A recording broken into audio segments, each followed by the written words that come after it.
بسم اللہ الرحمن الرحیم۔ السلام علیکم ورحمۃ اللہ وبرکاتہ۔ شوہر کو راضی کرنے پر کیا ملتا ہے؟ شوہر کو راضی کرنے کا اجر و ثواب۔ عورت جب تک اس کی شادی نہ ہو وہ اپنے ماں باپ کی بیٹی کہلاتی ہے، مگر شادی ہو جانے کے بعد وہ اپنے شوہر کی بیوی بن جاتی ہے، اور اب اس کے فرائض، اس کی ذمہ داریاں پہلے سے بہت بڑھ جاتی ہیں۔ وہ تمام حقوق و فرائض جو بالغ ہونے کے بعد عورت پر لازم ہو گئے تھے، اب ان کے علاوہ بھی شوہر کے حقوق کا بہت بڑا بوجھ عورت کے سر پر آ جاتا ہے، جس کا ادا کرنا ہر عورت کے لیے بہت بڑا فریضہ ہے۔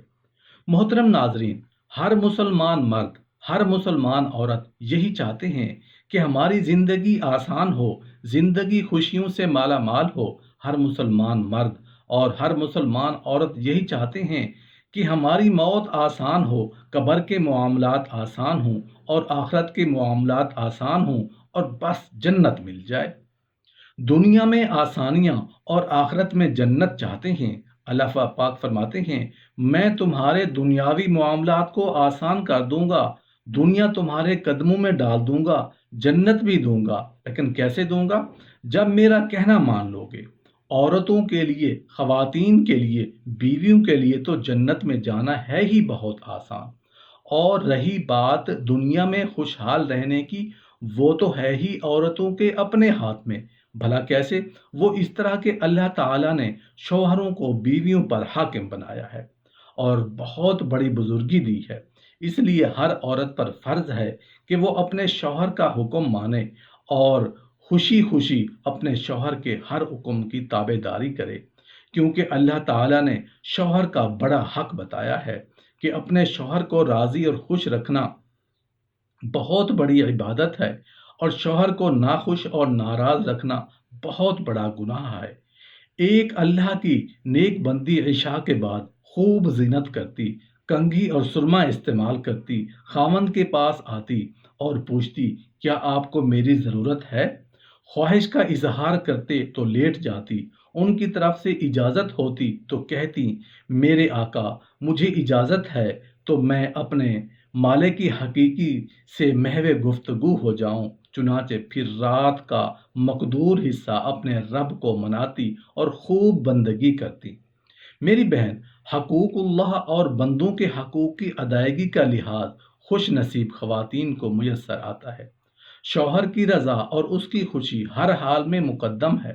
رسول اللہ صلی اللہ علیہ وآلہ وسلم نے فرمایا کہ اگر میں خدا کے سوا کسی دوسرے کے لیے سجدہ کا حکم دیتا تو میں عورتوں کو حکم دیتا کہ وہ اپنے شوہروں کو سجدہ کرتی رہیں۔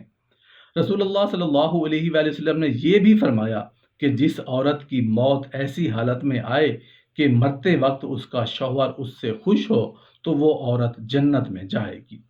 اور یہ بھی فرمایا کہ جب کوئی مرد اپنی بیوی کو کسی کام کے لیے بلائے تو وہ عورت اگرچہ چولہے کے پاس بیٹھی ہو، اس کو لازم ہے کہ وہ اٹھ کر شوہر کے پاس چلی جائے۔ مطلب یہ کہ عورت چاہے کتنے بھی ضروری کام میں مشغول ہو، مگر شوہر کے بلانے پر سب کاموں کو چھوڑ کر شوہر کی خدمت میں حاضر ہو جائے۔ مشکل سے مشکل اور دشوار کام بھی اگر شوہر حکم دے تو تب بھی عورت کو شوہر کی نافرمانی نہیں کرنی چاہیے، بلکہ اس کے ہر حکم کی فرما برداری کے لیے اپنی طاقت بھر مستعد رہنا چاہیے۔ رسول اللہ صلی اللہ علیہ وآلہ وسلم کا یہ بھی فرمان ہے کہ جب شوہر بیوی کو اپنے بچھونے پر بلائے اور عورت آنے سے انکار کر دے اور اس کا شوہر اس بات سے ناراض ہو کر سو رہے تو رات بھر خدا کے فرشتے اس عورت پر لعنت کرتے رہتے ہیں۔ محترم ناظرین، نماز، روزہ، حج، زکوٰۃ، صدقہ، خیرات سب اپنی جگہ ٹھیک ہیں، ان کو بھی ادا کرنا فرض اور ضروری ہے، کیونکہ قیامت کے دن سب سے پہلا سوال نماز کے متعلق ہوگا۔ خواتین، بیویاں یا عورتیں صرف اپنے شوہر کو راضی کرنے میں لگ جائیں مگر شرعی حدود کے اندر رہتے ہوئے، تو ان کی نہ صرف زندگی خوشحال ہوگی بلکہ وہ جنت کی مستحق بھی بن جائیں گی۔ بعض دیندار عورتوں کا حال بھی عجیب ہے کہ جب عبادت کا شوق ہوا لمبی چوڑی تسبیح شروع کر دی اور شوہر کے حقوق کی رعایت جو اس کی ذمہ فرض کا درجہ رکھتی تھی اسے چھوڑ دیا۔ اسی طرح وہ رشتہ داروں کے لیے خوب بنی سنوری اور اپنے شوہر کے لیے کچھ نہ کیا، یہ غلط نہ ہونا چاہیے۔ عورت کو خاوند کی نافرمانی نہیں کرنی چاہیے۔ نبی کریم صلی اللہ علیہ وآلہ وسلم نے نافرمانی کرنے والی عورت کو اس طرف توجہ دلائی ہے کہ آخرت میں اگر وہ اپنا انجام اچھا چاہتی ہیں تو انہیں شوہروں کی فرما برداری کرنی چاہیے۔ حضرت ابو سعید خدری رضی اللہ عنہ روایت کرتے ہیں کہ رسول اللہ صلی اللہ علیہ وآلہ وسلم عید الفطر یا عید الاضحیٰ کے دن عید گاہ جاتے ہوئے عورتوں کے پاس سے گزرے تو ان سے فرمایا، اے خواتین کی جماعت، نیکی کرو کیونکہ میں تم میں سے زیادہ تر کو جہنمی دیکھتا ہوں۔ وہ عورتیں عرض کرنے لگی، یا رسول اللہ صلی اللہ علیہ وآلہ وسلم اس کی کیا وجہ ہے؟ تو آپ صلی اللہ علیہ وآلہ وسلم نے فرمایا، تم آپس میں ایک دوسرے پر لعنت ملامت زیادہ کرتی ہو اور شوہروں کی نافرمانی کرتی ہو۔ میں نے نہیں دیکھا کہ ایک ناقص عقل اور ناقص دین رکھنے والی کسی ہوشیار مرد کی عقل کو تم سے زیادہ ضائع کرے۔ اس پر ان خواتین نے دریافت کیا، یا رسول اللہ صلی اللہ علیہ وسلم، ہمارے دین اور عقل میں کمی اور نقصان کا سبب کیا ہے؟ آپ نے فرمایا کہ عورت کی شہادت مرد کی نصف شہادت کے برابر نہیں ہوتی۔ کہنے لگی، بے شک۔ آپ نے فرمایا، یہی ان کی عقل کا نقصان ہے، اور دین کا نقصان یہ ہے کہ ماہواری کے دنوں میں نہ تو نماز ادا کر سکتی ہیں نہ روزہ رکھ سکتی ہیں۔ اس حدیث کے مضمون سے عورتوں کو سمجھ جانا چاہیے کہ جو مقام مرد کا ہے وہ عورت کا نہیں، اس لیے بیوی کے لیے بہتری اسی میں ہے کہ وہ مرد کی اطاعت شاعری اور خدمت گزار ہو، اور اسی میں اس کی نجات ہے۔ مرد کی نفسانی خواہشات کو پورا کرنا عورت کا فرض ہے، یعنی بیوی خاوند کی خواہش کے مطابق اس کا حق زوجیت ادا کرے اور دلی طور سے اپنے خاوند سے محبت رکھے، کیونکہ بیوی کی محبت ہی باقی تمام حقوق کی ادائیگی کا سبب بنتی ہے۔ اگر عورت کے دل میں اپنے مرد کے لیے محبت نہ ہو تو پھر مرد کی زندگی تنہا ہو جائے گی، جب سے زندگی رانائی اور سکون ختم ہو جائے گا۔ اس لیے میاں بیوی میں محبت کا ہونا ضروری ہے۔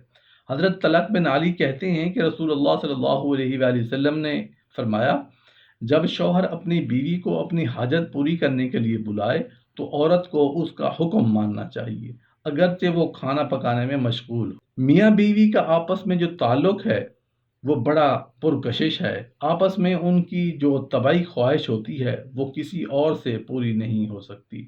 اس لیے دونوں کے لیے ضروری ہے کہ جب تک ان میں سے کسی کو طبعی خواہش ہو تو دوسرا اس کی ضرورت کو بڑی وسعت قلبی کے ساتھ پورا کر دے۔ اگر میاں بیوی آپس میں بشری تقاضوں کو پورا نہ کریں گے تو ایک دوسرے پر بڑی زیادتی ہوگی۔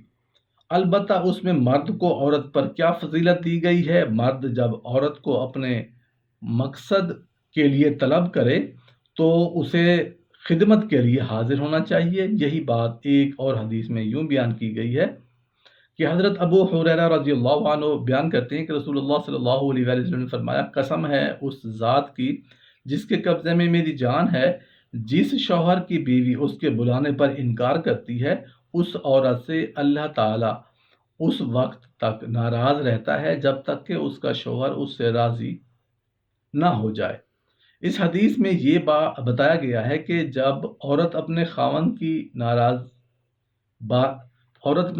کے بلانے پر انکار کرتی ہے تو اللہ تعالیٰ اس سے ناراض ہو جاتا ہے جب تک کہ وہ اس سے راضی نہ ہو جائے۔ نبی کریم صلی اللہ علیہ وآلہ وسلم کے ایک اور فرمان میں بتایا گیا ہے کہ فرشتے اس پر لعنت کرتے ہیں۔